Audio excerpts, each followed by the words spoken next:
I'll tell you guys like a ridiculous story once.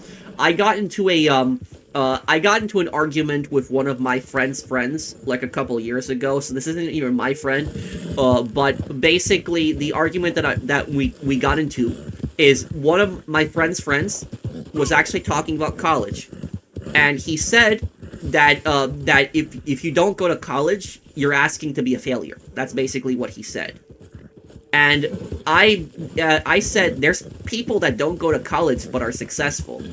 And he's like, name me somebody that didn't go to college and is successful. And I said, well, I'm not trying to brag, but me. I went to college. I got a bachelor's degree in law enforcement. That's true. I did go to college.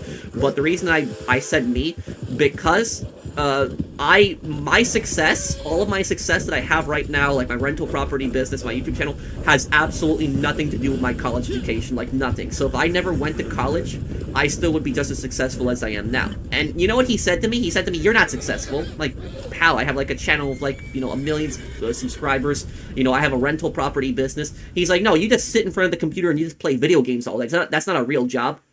I'm like, you know, what is a real job exactly? And then start getting into an argument with him. He's like, you just sit in front of the computer. And then I said to him, so then if somebody sits in front of a computer at an office, at a business, that's also not a real job. And he's like, no, that is a real job because they actually went to college for it. I'm like, what does it matter if they went to college for it or not? If they're sitting in front of the computer and they're working on it, I'm sitting in front of a computer and I'm working on it too.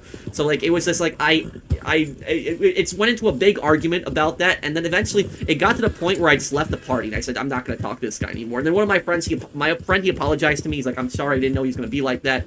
But it was just like a and that argument right there basically shows you the problem with society is that people think that piece of paper gives you like prestige. They think that college degree makes you somebody, and like literally some of these people are so elitist in their minds. If somebody is making $10 million a year but they don't have a college degree, they'll look at that person, they'll think that person's a failure. That's literally how some people think. Like, they will look at somebody with, like, millions of dollars, be, like, successful, and they'll think that person is a failure just because they didn't go to college. So, like, that's, let's say, the problem with society these days. And it's also the parents. I would say the parents are also responsible partly for that, because they instill this in their kids. Because this comes from somewhere. Most of the time, it comes from the parents, the parents push their kids, and they tell the kids, if you don't go to college, you're going to be a failure. If you don't go to college, you're going to be a failure. And then when those kids go to college, and they look at kids who don't go to college, they basically think those kids are inferior to them. It basically creates a superiority complex, where they think that they're better than everybody.